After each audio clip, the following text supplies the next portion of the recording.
மக்கள் அனைவருக்கும் வணக்கம். இன்னைக்கு நாம பார்க்க போறது சமீப காலமாக தமிழகம் முழுவதும் இருக்கக்கூடிய இந்துக்களிடையே ஒரு ஒற்றுமை உருவாயிருக்கு. இந்த ஒற்றுமை மிகவும் சரியானது, சரியான காலகட்டத்தில் தேவையான காரணத்தினால உருவாயிருக்குது. இந்த நிலைமையில இந்த ஒற்றுமையை சிதைக்கும் விதமாக இந்த ஒற்றுமையை முடிவுக்கு கொண்டு வரணும். இந்த ஒற்றுமை இருக்கக்கூடாதுன்னு நினைக்கக்கூடிய ஏகப்பட்ட சக்திகள் இருக்குது. அந்த சக்திகள் இருந்து இந்துக்கள் விழிப்புணர்வாக இருக்கின்றதுக்காக இந்த பதிவை நம்ம வெளியிடுறோம். உலகத்திலேயே மிக அமைதியான மிகவும் ஆரோக்கியமான ஆன்மீக தேடல் உள்ள ஒரு மக்கள் யாரு கேட்டீங்கன்னா எனக்கு தெரிஞ்சு இந்துக்கள் தான். இந்துக்கள் தான் எந்த ஒரு நாட்டிலையும் போய் தங்களுடைய மதத்தை பரப்புறது இல்லை. எந்த ஒரு நாட்டிலும் இருக்கக்கூடிய ஆன்மீக நம்பிக்கையை மதிக்கக்கூடிய மக்கள், தங்களுடைய ஆன்மீக நம்பிக்கையை மட்டும்தான் உயர்வானதுன்னு எண்ணக்கூடிய மக்கள் கிடையாது. மற்றவருடைய ஆன்மீக நம்பிக்கை ஆகட்டும், ஒரு ஆப்பிரிக்கர், ஒரு மெக்சிகோ, ஒரு பிலிப்பைன்ஸ், இப்படி மற்ற நாடுகளில் இருக்கக்கூடிய ஆன்மீக நம்பிக்கைகளையும் போற்றக்கூடிய மக்கள், அங்கே இருக்கக்கூடிய ஆன்மீக நம்பிக்கைகள் என்னன்னு தெரிஞ்சுக்கிட்டோன்னா அதையும் சேர்த்து வழிபடக்கூடிய அளவுக்கு பக்குவம் உள்ள மக்கள் இந்துக்கள். உலகளாவிய அளவில் நீங்க எங்கே போனாலும் சரி, ஒரு ஆன்மீக தேடல் ஆரோக்கியமானதாகவும் அமைதியானதும் சகிப்புத்தன்மையோட உள்ள மக்களை நீங்க பார்க்க முடியும்னா அது இந்தியாவில் இருக்கக்கூடிய இந்துக்களை தான் பார்க்க முடியும். தமிழகத்தில் இப்போதான் 50 வருஷம் இல்லாத அளவுக்கு ஒரு மாற்றம் உருவாயிருக்குது. அந்த மாற்றம் ஒரு ஆரோக்கியமான மாற்றம். இந்த நிலைமையில அந்த ஒட்டுமொத்த ஒற்றுமையை கெடுக்கிறதுக்கு மிக முக்கியமாக ஒரு கூட்டம் செயல்படுது, அது திமுக.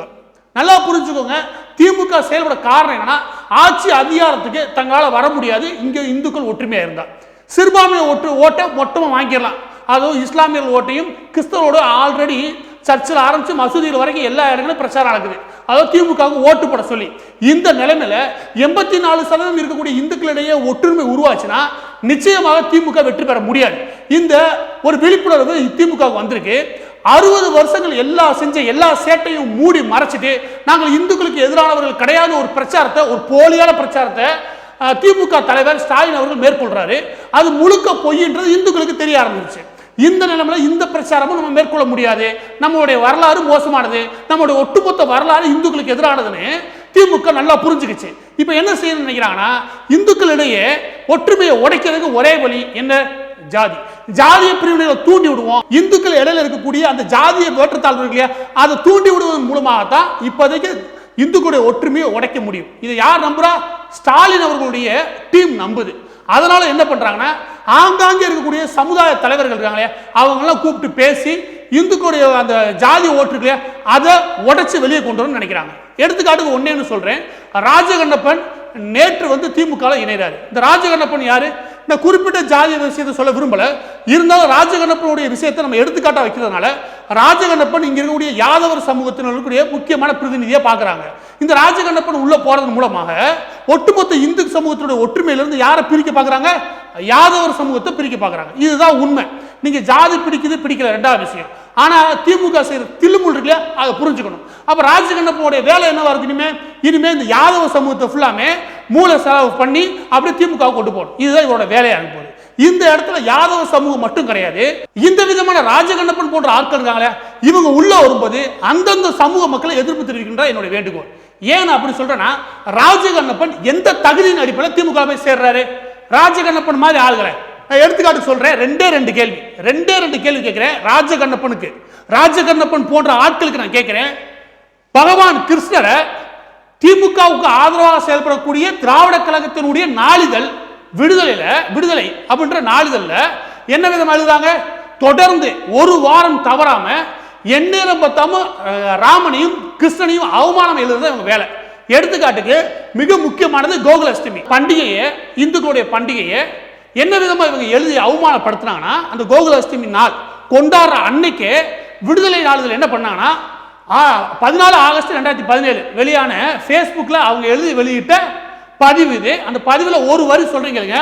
அந்த வரியில் என்ன சொல்லியிருக்காங்கன்னா, ஒழுக்க நெறிகளும் மாறாக ஆபாச உணர்வையும் விபச்சாரத்தையும் ஊக்குவிக்கக்கூடிய கண்ணன். எப்படி? ஒழுக்க நெறிகள் இல்லாத ஆபாச உணர்வை தூண்டிவிடக்கூடிய விபச்சாரத்தை ஊக்குவிக்கக்கூடிய கண்ணன். யாரு? இந்த கண்ணன். இந்த கண்ணன் என்ன சொல்றாங்க? விபச்சாரத்தை ஊக்குவிக்கக்கூடியவர், ஒழுக்க நெறி அற்ற. தெளிவாசிக்காங்களா? இந்த விதமா தொடர்ந்து யாரோட? விடுதலை நாளிதழ் யாரோடது? திராவிட கழகத்தோடது. திராவிட கழகம் எது? திமுகவுடைய தாய் கழகம். திமுகவுடைய தாய் கழகமா இருக்கக்கூடிய திராவிட கழகத்தின் நோக்கம் என்ன? 24 திமுக அப்படியே ஆட்சி கொண்டு வர்றதுக்காக இந்தியா முழுவதும் தமிழ்நாடு முழுவதும் கூட்டம் போடுறாங்க. இந்தியா முழுவதும் கருத்தியல் நடத்துறாங்க. தமிழ்நாடு முழுவதும் கூட்டம் போட்டு திமுகவுக்கு ஓட்டு போடணும் அப்படின்னு பிரச்சாரம் பண்றது யாரு? இதே திக. இது ஒண்ணு. இன்னொரு எடுத்துக்காட்டு சொல்லவா? இன்னொரு எடுத்துக்காட்டு என்னன்னா, நீங்க இந்த வெப்சைட் போங்க. இதுதான் விடுதலை அப்படின்ற நாளிதழுடைய வெப்சைட். விடுதலை.in போடுங்க. இந்த இதழ் வந்துடும். இது வந்து யாரோடது? அதே திராவிட கழகத்துடையது. இந்த திராவிட கழகத்துடைய அனைத்து கட்டுரைகளும் எடுத்து பாருங்க. அதுல எந்த அளவுக்கு கண்ணனை, பகவான் ஸ்ரீகிருஷ்ணனை எந்த அளவுக்கு அவமானப்படுத்துவாங்க உங்களால் புரிஞ்சுக்க முடியும்.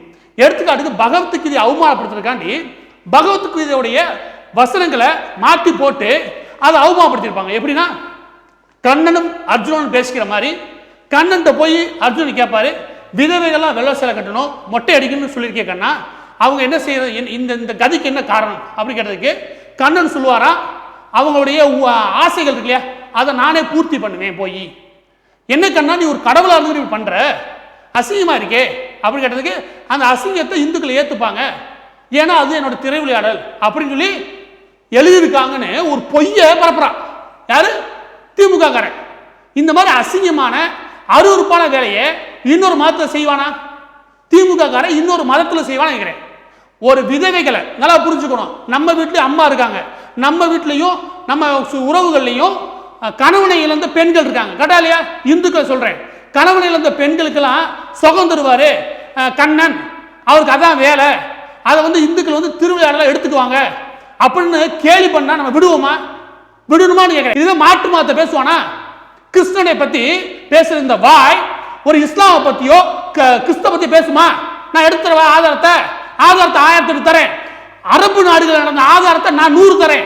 எங்க திக காரனை பேச சொல்லுங்க பார்ப்போம், திமுக காரனை பேச சொல்லுங்க பார்ப்போம். அப்ப கண்ணனை மட்டும் பேசுன காரணம் அதுவும் அசிங்கமா எழுதி, இதுதான் இவங்க வேலை. அதாவது விடுதலை நாளிதழ் இருக்க பாரு, அந்த விடுதலை நாளை வச்சுக்கிட்டு திராவிட கழகம் பண்ற வேலை என்னன்னா 24 இந்துக்களோட அவமானப்படுத்தணும். நல்லா புரிஞ்சுக்கோங்க. பகவத்கீதையில கண்ணன் பலவிதமான வழிமுறைகள், வாழ்க்கைக்கு தேவையான தத்துவங்களை கொடுக்கிறாரு. எடுத்துக்காட்டுக்கு எல்லா மனிதர்களுக்குள்ளுமே ஒரு பயம் இருக்கும். அந்த பயம் சிலருக்கு தங்களுடைய ஆஸ்தி மீது இருக்கும், சில பேர் தங்களோட சொத்து மீது இருக்கும், சில பேர் தங்களோட வாழ்க்கை மீது இருக்கும். எல்லா வித பயங்களையும் நம்ம எப்ப எதிர்கொள்ளணும் அதுக்கு கருத்து கொடுத்திருக்காரு. அனைத்து உயிர்களுமே சமமாக பாதிக்கக்கூடிய, சமமாக நினைக்கக்கூடிய எந்த ஒரு மனிதனும் எந்த ஒரு சிந்தனையாலும் என்னிடம் வந்து சேர்வார்கள், அவர்தான் சிறந்த பக்தி அப்படின்னு சொல்றாரு. அதாவது மனிதர்கள் மட்டும் கிடையாது, உயிர்களுக்கு கூட சமமா பாவிக்கிற பக்குவம் உனக்கு வேணுன்றாரு. இந்த விதமா 1008 கருத்துக்களை, நல்ல கருத்துக்களை தூக்கி வைக்கக்கூடிய பகவத்கீதை ஆரம்பிச்சு ராமாயணம் வரைக்கும் அங்க இருக்க நல்ல கருத்துலாம் தூக்கி குப்பையில போட்டுறது. அதை பத்தி அவங்க பேசவே மாட்டானுங்க. யாரு? இந்த தீகா காரணங்க. ஆனா அதை பத்தி பொய்யான கருத்துக்களை பரப்ப சொல்லுங்க, ஆசையா பரப்பானுங்க. யாரு இவன்? யாரு? திமுக உடைய ஆதரவாளர், திமுக உடைய வெறி கொண்ட ஆதரவாளர்கள் இவனுங்க. இந்த கட்சியில போய் இன்னைக்கு ராஜகண்ணப்பன் சேர்றாரு. எப்படி? கோகுல கிருஷ்ணனுடைய போட்டோ போட்டு திமுக போய் இணைறதுக்கு வெக்கமே இல்லாம போஸ்ட் ஓட்டுறது யாரு? இந்த கூட்டம் ஓட்டுது. இது சரியா? இது சரியானு கேட்கிறேன். உன்னுடைய மதத்தையும் உன்னுடைய ஆன்மீக நம்பிக்கையும் நீ உயிருக்கு மேலாக மதிக்கக்கூடிய பகவான் கிருஷ்ணனையும் அவமானப்படுத்தின கூட்டத்துக்கு நிதி கொடுக்கிறது யாரு? இதே ஸ்டாலினுடைய ஆதரவாளர்கள். இதே ஸ்டாலினுடைய ஆதரவாளர்கள் தான் இதே திராவிட கழகத்துடைய ஆதரவாளர்கள். திராவிட கழகம் என்ன பண்ணுது? 24 ஆன்மீக நம்பிக்கை கொச்சைப்படுத்தி, அசிங்கப்படுத்தி, அவமானப்படுத்துது. அந்த கூட்டத்தில் கொஞ்சம் கூட வெக்கமே இல்லாம போய் சேர்ற. என்னைக்கா ஒரு நாள் ஸ்டாலின் எதிர்த்து கேட்டிருப்பாரா? இதுவரைக்கும் மன்னிப்பு கேட்டிருப்பாரா?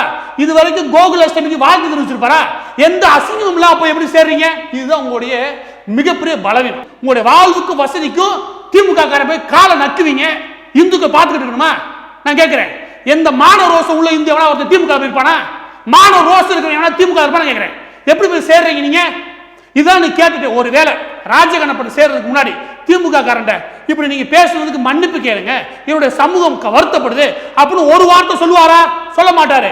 நான் நல்லா புரிஞ்சுக்கோங்க, இங்க வாழ்வுக்கும் வசதிக்கும் தங்களுடைய அதிகாரத்துக்கும் தங்களுடைய பதவிக்காக நம்ம திமுக காலை எல்லாரும் பிடிக்கிறான் தவிர்த்து இவன் எவனுக்குமே இங்க இருக்கக்கூடிய எவன் திமுக ஓட்டு போறானோ, எவன் திமுக போய் இருக்கானோ இந்துன்னு சொல்லிட்டு அவன் எல்லாம் தன்னுடைய பிறப்புக்காக அங்க இருக்கிறான். நான் சொல்றேன், அவனோட பிறப்புக்காக அங்க இருக்கான் தவிர்த்து அவனுக்கு உணர்வு எதுவும் கிடையாது, அவனுக்கு பகுத்தறிவு எதுவும் கிடையாது, அவனுக்கு அறிவே கிடையாது.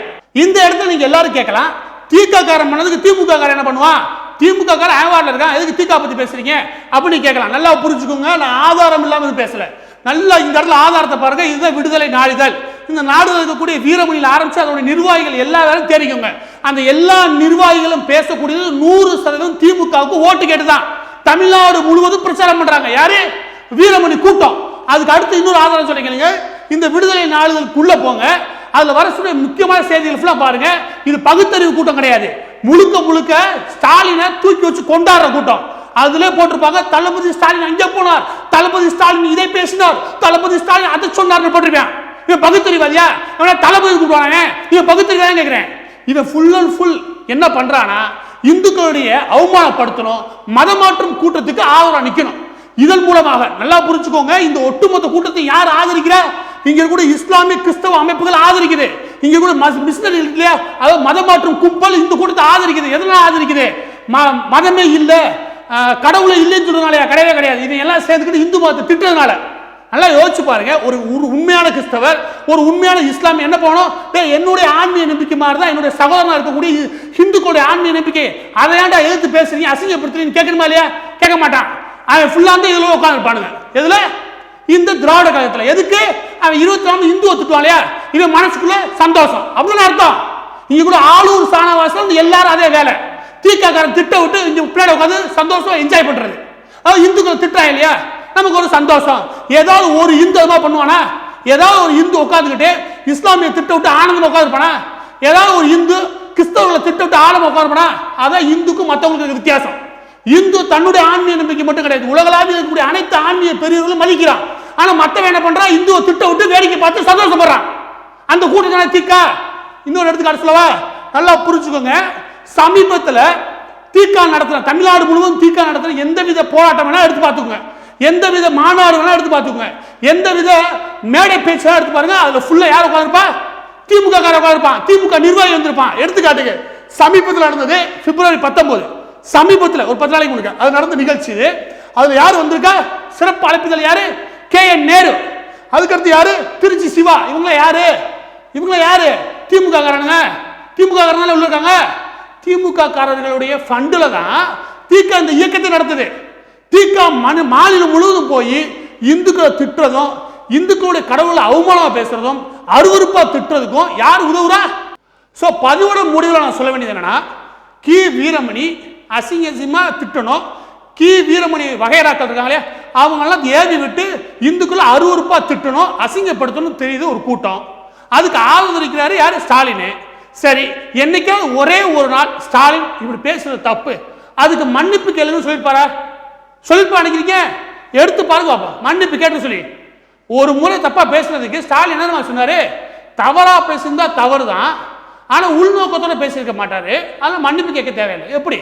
தவறா பேசியிருந்தா தவறு தான். உலகத்திலே முக்கியமான தத்துவம் ஸ்டாலின் சொன்ன மிக முக்கியமான தத்துவம் என்னன்னா, தவறா பேசியிருந்தா தவறு. அடேங்கப்பா, எவ்வளவு பெரிய தத்துவம் நீங்க பேசுறது. அதுல இன்னொரு சொல்றாப்ல, உள்நோக்கத்தோட பேசிருக்க மாட்டார் யாரு? வீரமணி. வீரமணி எவ்வளவு உள்நோக்கத்தோட பேசினா நான் காட்டுறேன். ஸ்டாலின் அவருக்கு மன்னிப்பு கேட்க தயாரா? ஸ்டாலின் இப்படி பேசுறது வெட்கப்பட வேணா? இந்துக்களை மட்டும் காயப்படுத்தி பேசுறீங்களே, இப்படி பேசுறது சரியா? முதல்ல நிறுத்துங்க, இல்லாட்டி எல்லா மதத்தையும் பேசிக்கணும். ஸ்டாலின் சொல்றாரு உள்நோக்கத்தோட அவர் பேசிருக்க மாட்டார். யாரு? வீரமணிக்கு வக்காலத்து சப்போர்ட், மாரல் சப்போர்ட்டா? அதுக்கு அடுத்து அவர் அவர் பேசுறதுக்கு மன்னிப்பு கேட்க அவசியம் இல்லை. எவ்வளவு திமிரு! இதே கூட்டம் தான் ரஜினிகாந்த் அவர்கள் கொஞ்ச நாளைக்கு முன்னாடி என்ன சொன்னாரு? உண்மையை சொல்றதுக்கு மன்னிப்பு கேட்க சொல்லி போராட்டம் நடத்தினானுங்க. ஞாபகம் இருக்கா? உங்களுக்கு ஞாபகம் இருக்கா? 1971 ராமர் சிலையும் பகவான் கிருஷ்ணனுடைய சிலையை நிர்வாணமா எடுத்துட்டு போய் செருப்பால் அடிச்சு கூட்டம். அந்த கூட்டம் அதை சொன்னதுக்கு நீ எப்படி சொல்ல போச்சு ரஜினி போய் மிரட்டினானுங்க. அதுக்கு இவரு வக்காலத்து வேற யாரு? ஸ்டாலின். இந்த கூட்டத்தில் போய் யார் செஞ்சிருக்கா? ராஜகண்ணப்பன். இந்த ராஜகண்ணப்பன் யாரு? எந்த பிரதிநிதியா போய் சேர்றாரு? யாதவர்களுடைய பிரதிநிதியா. யாதவர்கள் யாரு? கிருஷ்ணனை உயிருக்கு உயிரா நேசிக்கக்கூடிய ஒரு சமூகம். சரியான சொல்றது. இந்த சமூகத்தோட பிரதிநிதி சுய அறிவுன்னு ஒண்ணு இருந்தா போய் ஸ்டாலின் சேருவாரா? நீங்க சொல்லுங்க. அவர் மட்டும் சொல்லல, அவர் எடுத்துக்காட்டா சொல்றேன். ராஜகண்ணப்பன் மட்டும் கிடையாது, இங்க இருக்கக்கூடிய பெரும்பாலான சமூகத்தினர் கிருஷ்ண பகவான் பெருமாளை கிருஷ்ணனை தங்களுடைய உயிருக்கு உயிரா நேசிக்கிறாங்க. அந்த சமூகத்திலிருந்து ஒருத்த போய் திமுக சேர்ந்தா கூட அவர் இந்துன்னு சொல்லிட்டு திமுக போய் நிற்கக்கூடிய எல்லா பேருமே சூடு, சொரணை, வெட்கம், மானம், ரோசம் இது எதுவும் கிடையாது. அவனுக்கு தேவை பதவி, அதிகாரம். அதை வச்சுக்கிட்டு கொள்ளையடிச்சு தான் குடும்பமும் தானும் வசதியா வாழும். அதுக்காக திமுக உட்கார்றான். ஏதாவது ஒரு இஸ்லாமிய ஒரு கிறிஸ்தவர் போவான இப்படி திட்டினா, ஆனா இந்துன்னு சொல்லிட்டு போய் உட்காந்துக்கானே, அப்ப கேட்கணுமா இல்லையா? வேற ஒன்றும் கிடையாது. ஐயா திமுக தலைவர் ஸ்டாலின் ஒரு முறை தீபாவளிக்கு வாழ்த்து சொன்னா குறைஞ்சு போயிருவீங்களா? இங்க கேளுங்க பார்ப்போம். ஒருத்தர் கேட்கறதுக்கு இங்க ஆண்மை இருக்கான்னு கேட்கிறேன். திமுக இருக்கக்கூடிய ஒரு இந்துவுக்கு ஆண்மை இருக்கா? சாய் போய் கேளு. என்னன்னு கேட்டா, ஏன் சார் தீபாவளிக்கு வாழ்த்து தெரிவிச்சீங்களா, இல்லாட்டி கோகுலாஷ்டமிக்கு வாழ்த்து தெரிவிச்சீங்களா, சரஸ்வதி பூஜைக்கு வாழ்த்து தெரிவிச்சீங்களா, அதுக்கு ஏன் தெரிவிக்காத வாயி கிறிஸ்தவர்களுக்கு இஸ்லாமியருக்கு மட்டும் தெரிவிக்கிறதுக்கு ஓடுறதுக்கு என்ன காரணம்? எங்க ஆண்மையுள்ள ஒரு இந்து திமுக ஒரு இந்து பேசு பாப்போம், பேசுறது இல்ல. அப்ப நீ இந்துன்னு சொல்லாத, ஏதாவது ஒட்டுண்ணி சார்புண்ணி மாதிரி இப்போ ஒட்டி உன் குடும்பத்துக்கும் உன்னுடைய வசதி வாழ்க்கைக்கும் போய் வாழ்ந்து இருக்கு அப்படின்னு அர்த்தம். சோ பதிவுல நான் கடைசியா ஒன்னேன்னு சொல்லி முடிக்கிறேன். கிருஷ்ண பகவான் மட்டும் கிடையாது, இந்து கூடிய அனைத்து விதமான கடவுள்களையும் அனைத்து விதமான ஆன்மீக நம்பிக்கைகளும் அருவருப்பா அசிங்கமா கேவலமா மிகவும் தரக்கிறோ திட்டின கூட்டம் இது இவருடைய கூட்டம் தான். ஒரு ஓட்டு கூட இந்த முறை திமுக போகக்கூடாது. நான் என்ன சொல்றேன்னா, மற்ற ஆன்மீக நம்பிக்கைகள் இருக்கு இல்லையா, அதே மாதிரி இந்துக்குரிய ஆன்மீக நம்பிக்கை மதிங்கன்னு சொல்றேன், அவ்வளவுதானே. கிறிஸ்தவர்கிட்ட போய் சண்டை போடுங்க, இஸ்லாமியர்கிட்ட போய் சண்டை போடுங்க நான் சொல்றேன். கொஞ்சம் ஜாதி உணர்வு தூக்கி ஓரமா வச்சுட்டு இந்துன்னு கொஞ்சம் ஒற்றுமையாயிரு அப்படி நான் சொல்றேன். அது தப்பு ஒன்றும் கிடையாது. இந்த விதமான எந்த நபர்கள் திமுக வந்தாலும் நீ உஷாரா இருக்கணும். இந்துக்கள் சொல்ல வேண்டிய விஷயம் எவனை பிரிக்க முடியாதுன்னு சொல்லுங்க. நீ போ தயவுசெய்து, எந்த ஒரு ஓட்டு கூட திமுக போட முடியாது அப்படின்னு சொல்லி அனுப்பணும். யாரும் வரக்கூடாது, யாருமே தன்னை இந்துன்னு சொல்லிட்டு திமுக காரருக்கு ஓட்டு கேட்டு ஒருத்த கூட வரக்கூடாது. இந்துக்கள் எல்லாம் இந்த விஷயத்தை விழிப்புணர்வோடு இருக்கணும். 2021 தேர்தல் இந்துக்களால் எழுதப்படும். இந்துக்களுடைய ஓட்டு வங்கி பேசணும். அது பேசினா மட்டும்தான் உங்களுடைய ஆன்மீக நம்பிக்கைகள் மதிக்கப்படும். உங்களுடைய ஆன்மீக நம்பிக்கைகள் காயப்படுத்துவோம், அமைதியாவானது. திமுக வந்துச்சுன்னு வச்சுக்கோங்க, எழுதி வச்சுக்கோங்க. போன ஆட்சியில் 15,000 சர்ச்சை கட்டினானுங்க, இந்த ஆட்சியில் 45,000 சர்ச்சை கட்டி இருக்கிற கோயிலை இடிச்சிட்டு தான் மறுபடியும் வைப்பான் திமுக. நான் சொல்றேன்.